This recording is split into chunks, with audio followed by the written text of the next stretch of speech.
Note card number 1.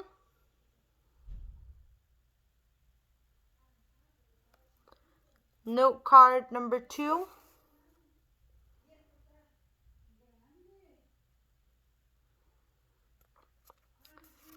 Note card number 3.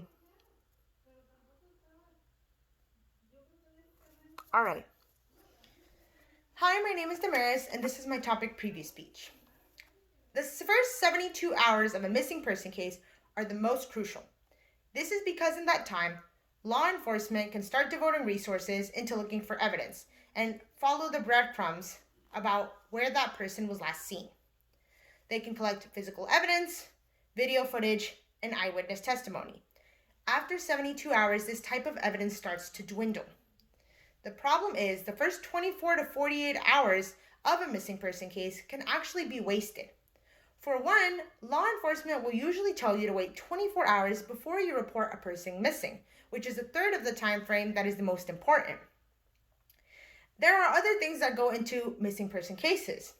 For example, children from the ages of 12 to 17 are usually issued an Amber Alert, and even Amber Alerts have different criteria that have to be met before they are issued. For people who are disabled and the elderly, there is a code Silver that is released when they are reported missing and they are potentially in danger. That leaves out college students ages 18 to 24 like myself.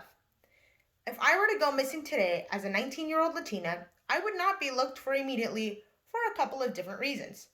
For one, I'm 19 years old, and as an adult, I technically have a right to not be found if I don't want to. For another, I'm Latina, and as a minority, my case will not be taken as seriously. And finally, I have a history of having my phone dead all of the time.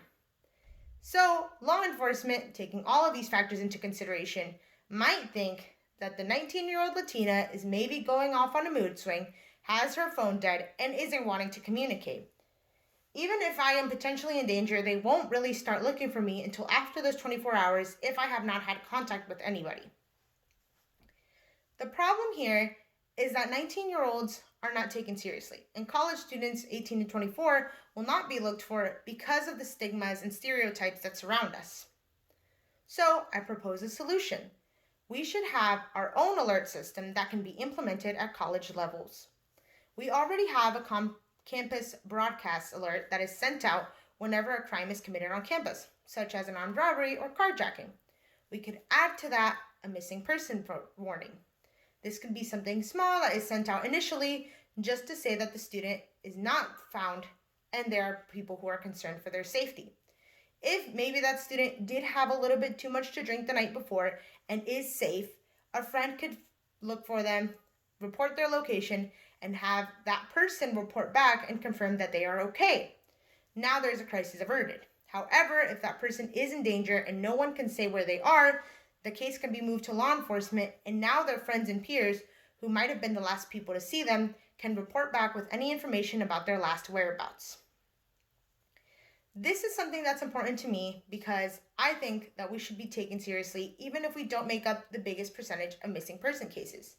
If I go missing, I would want my case to be taken seriously, as well as if one of my friends went missing, I would want to know so that I can help out and give any information that I might have that could be useful to the case. And I think a lot of us would agree that if our friends went missing, we would do the same. In conclusion, our problem is that we are not taking seriously enough when it comes to missing persons cases as college students. And if we won't be taken seriously with the criteria that currently exist, then we should create a new alert system with criteria that fit our descriptions so that our cases are taken seriously when we are potentially in danger. That's it for now. I hope you enjoyed.